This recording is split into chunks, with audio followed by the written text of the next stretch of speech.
All right, welcome. Today we are diving into something that, believe it or not, affects every single one of us: public sector accounting.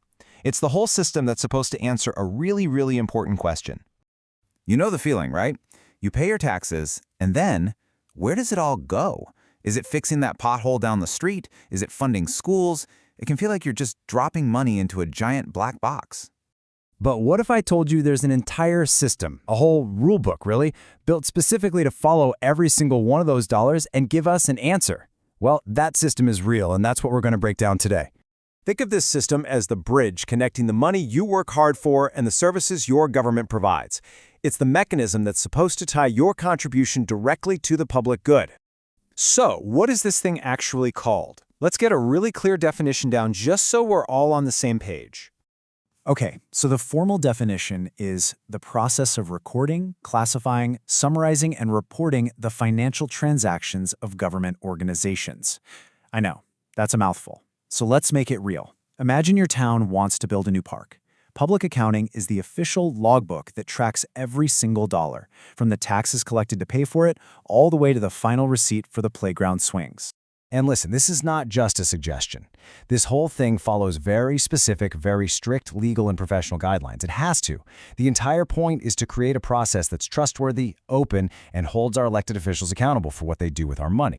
Now, it's super important to get this next part.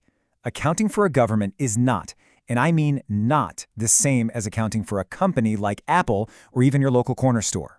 They are playing two completely different games.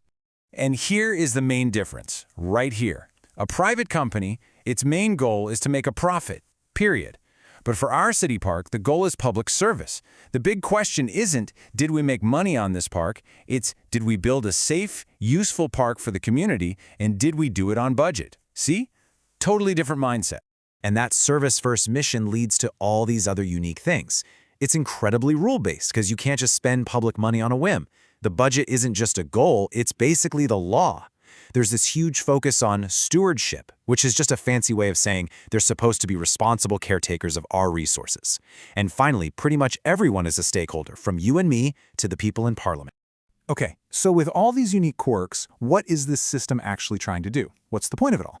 First and foremost, accountability. This system creates a paper trail you just can't deny.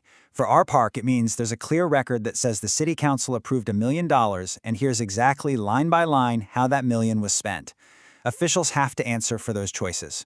Next up, and this one's huge, is transparency. This basically means you, as a citizen, get to look under the hood.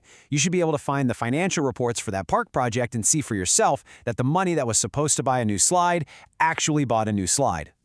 The third purpose is all about control. The accounting system is constantly comparing the park's budget, the plan, to what's actually being spent. So if the cost of landscaping suddenly jumps 20% over budget, officials can see that right away and ask, whoa, what's going on here? It keeps the whole financial ship on course. And it doesn't even stop there. The data from building our park is super important for planning the next public project, so they can get the budget right. It helps us evaluate performance. Was this project actually a success?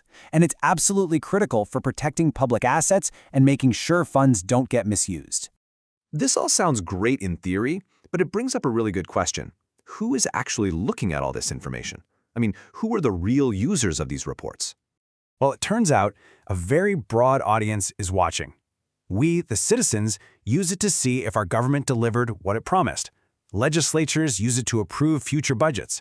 And then you have official oversight bodies, like an auditor general, who might come in and do a deep dive audit to make sure everything was done by the book.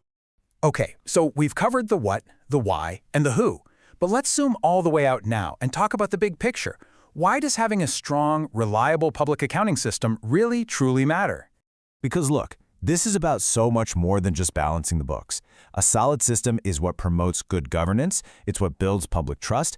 I mean, when you can see and trust how the city built that park, you're much more likely to trust the city government as a whole. It's a major tool for preventing corruption and making sure we get the services we pay for. So here's the crucial takeaway. Public sector accounting isn't some boring technical thing that happens in a back office somewhere. It's the bedrock of transparency. It's the engine of accountability. It's quite literally one of the key foundations of a society you can actually believe in. So knowing this system exists is really the first step. It provides the data, the reports. Basically, it gives you the tools for accountability. The real question, the one we want to leave you with, is this. Now that you know the tools are out there, how are you going to use them to ask the right questions?